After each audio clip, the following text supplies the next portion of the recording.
Monsieur Zemmour a raison.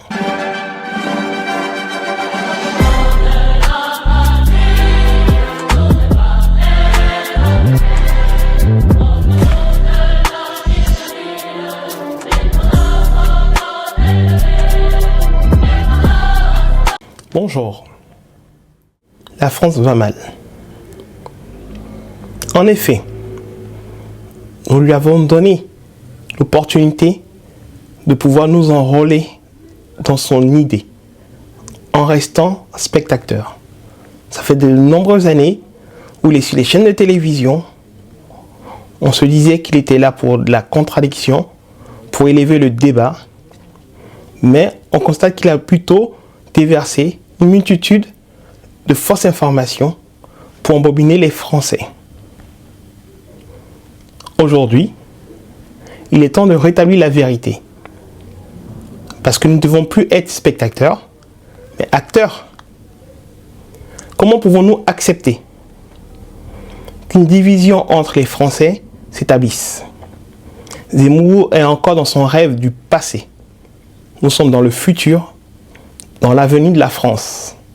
Cet avenir qui est bleu, blanc, rouge, multicolore. Cet avenir qui permet de rassembler les Français autour d'une valeur, la valeur républicaine. Mais lorsque Zemmour parle des Français et divise les classes ouvrières, les classes agriculteurs, les femmes, est-ce pour autant tous ces problèmes que rencontre la France sont résolus? Je dirais non.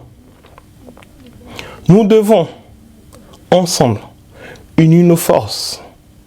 Pas pour répondre à M. Zemmour, car il est comme moi un acteur de la vie publique.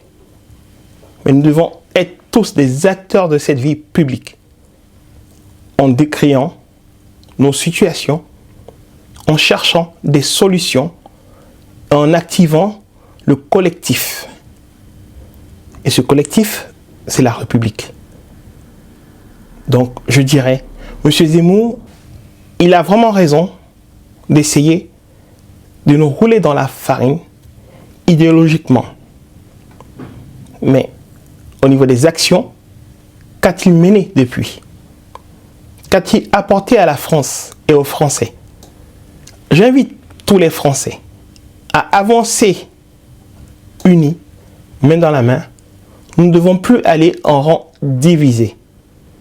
Cela donne du pouvoir à ces acteurs qui veulent nous diviser. Soyons acteurs de l'avenir de la France et non spectateurs. Je vous invite à me rejoindre. Je vous invite à œuvrer ensemble pour cette France de demain. Chers concitoyennes, chers concitoyens, M. Zemmour nous vend une grande illusion en nous parlant du grand remplacement. Moi, j'invite plutôt à être dans la réalité, à travers un grand rassemblement pour l'avenir de la France. Si nous sommes unis, nous sommes forts.